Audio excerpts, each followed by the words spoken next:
Hello guys, welcome to विवेक पाठशाला। और आज हम बात करने वाले हैं क्षितिज क्लास 10 तुलसीदास का जीवन परिचय। तो गाइस, हमारा जो चैप्टर है आज का, चैप्टर नंबर 2 राम लक्ष्मण परशुराम संवाद। इसको शुरू करने से पहले हम तुलसीदास जी का जीवन परिचय करेंगे। आज के इस लेक्चर में हम बात करेंगे तुलसीदास का जीवन परिचय।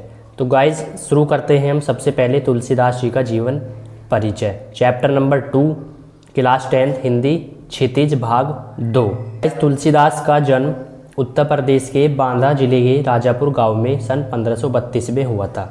तो गाइज, तुलसीदास का जन्म उत्तर प्रदेश के बांदा जिले के राजापुर गांव में सन 1532 में हुआ था। कुछ विद्वान उनका जन्म स्थान सोरो जिला एटा भी मानते हैं। तो कुछ जो विद्वान है वे उनका जो जन्म स्थान है गाइज, वो सोरो जिला एटा भी मानते हैं। तुलसी का बचपन बहुत संघर्षपूर्ण था।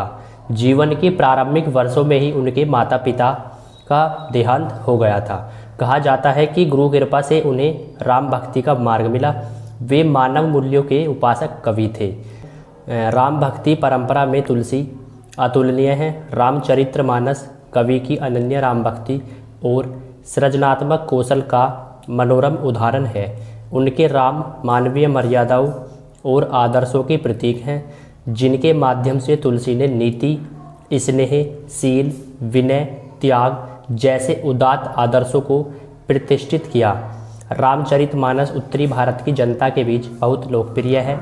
मानस के अलावा कवितावली, गीतावली, दोहावली, कृष्ण गीतावली, विनय पत्रिका आदि उनकी प्रमुख रचनाएं हैं।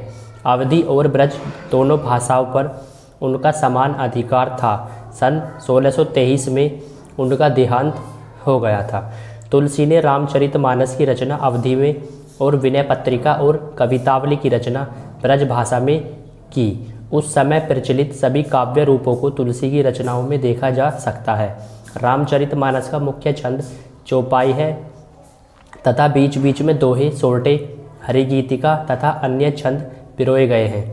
विनय पत्रिका की रचना गे पदों में हुई है। कवितावली में सवैया और कवित छंद की छटा देखी जा सकती है। उनकी रचनाओं में प्रबंध और मुक्तक दोनों प्रकार के काव्यों का उत्कृष्ट रूप है। तो गाइस, ये था हमारा तुलसीदास जी का जीवन परिचय। इसको एक बार और हम देखते हैं ताकि इसको आप आसानी से याद कर सकें। तुलसीदास का जन्म उत्तर प्रदेश के बांदा जिले के राजापुर गांव में सन 1532 में हुआ था।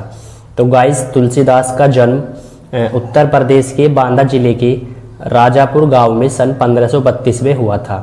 कुछ विद्वान उनका जन्म स्थान सोरो जिला एटा भी मानते हैं। तो कुछ जो विद्वान है वे उनका जो जन्म स्थान है गाइस, वो सोरो जिला एटा भी मानते हैं। तुलसी का बचपन बहुत संघर्षपूर्ण था। जीवन के प्रारंभिक वर्षों में ही उनके माता पिता का देहांत हो गया था। कहा जाता है कि गुरु कृपा से उन्हें राम भक्ति का मार्ग मिला। वे मानव मूल्यों के उपासक कवि थे। राम भक्ति परंपरा में तुलसी अतुलनीय है। रामचरितमानस कवि की अनन्य राम भक्ति और सृजनात्मक कौशल का मनोरम उदाहरण है। उनके राम मानवीय मर्यादाओं और आदर्शों के प्रतीक हैं, जिनके माध्यम से तुलसी ने नीति, स्नेह, शील, विनय, त्याग जैसे उदात्त आदर्शों को प्रतिष्ठित किया। रामचरितमानस उत्तरी भारत की जनता के बीच बहुत लोकप्रिय है। मानस के अलावा कवितावली, गीतावली, दोहावली, कृष्ण गीतावली, विनय पत्रिका आदि उनकी प्रमुख रचनाएं हैं। अवधी और ब्रज दोनों भाषाओं पर उनका समान अधिकार था। सन 1623 में उनका देहांत हो गया था। तुलसी ने रामचरितमानस की रचना अवधी में और विनय पत्रिका और कवितावली की रचना ब्रज भाषा में की। उस समय प्रचलित सभी काव्य रूपों को तुलसी की रचनाओं में देखा जा सकता है। रामचरितमानस का मुख्य छंद चौपाई है तथा बीच बीच में दोहे, सोरठे, हरिगीतिका तथा अन्य छंद पिरोए गए हैं। विनय पत्रिका की रचना गे पदों में हुई है। कवितावली में सवैया और कवित छंद की छटा देखी जा सकती है। उनकी रचनाओं में प्रबंध और मुक्तक दोनों प्रकार के काव्यों का उत्कृष्ट रूप है। तो